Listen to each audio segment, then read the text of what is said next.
মুসলমান ভাই আমার, বন্ধুগণ আমার, জিলহজ মাসে প্রথম 10 দিনের ভিতর সর্বপ্রথম আমরা যে আমল করব, বিশেষ করে যে ব্যক্তিগুলো আমরা কুরবানি দিব, যারা কুরবানি দেওয়ার জন্য নিয়ত করেছি, সেই সমস্ত ব্যক্তিগুলো একটু ভালো করে শুনে রাখি।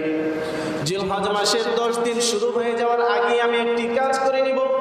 আল্লাহ রাসূল সাল্লাল্লাহু আলাইহি ওয়াসাল্লাম হাদিসের ভিতর বলেছেন, ইযা রাআইতুম হিলালাল হজ্জাহ ওয়া আরাদা আহাদুকুম আন ইউযহিয়া ফালইউমসিক আন শা'রিহি ওয়া আযফারিহি।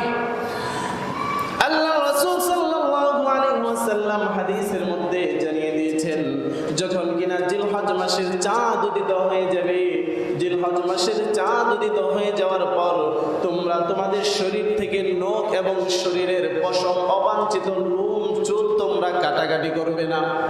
যাদের সামর্থ্য নাই কুরবানি দেওয়ার, তারাও যদি এই আমলটা করে, তাহলে সেই ব্যক্তিকে আল্লাহ তাআলা কুরবানি দেওয়ার সওয়াব দিয়ে দিবে। জোরে বলেন না সুবহানাল্লাহ, আরো জোরে বলেন সুবহানাল্লাহ।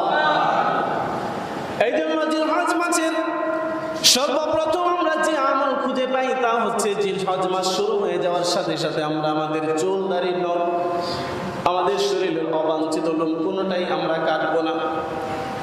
এর পরবর্তীতে জিলহজ মাসের যে আমল আছে একেবারেই সংক্ষিপ্তভাবে বলে দিচ্ছি। জিলহজ মাসের এই 10 দিন, এই 10 রাত যে আল্লাহ সুবহানাহু ওয়া তাআলা গুরুত্বময় ঘোষণা করে দিয়েছেন, জিলহজ মাসের এই 10 দিন আমরা নফল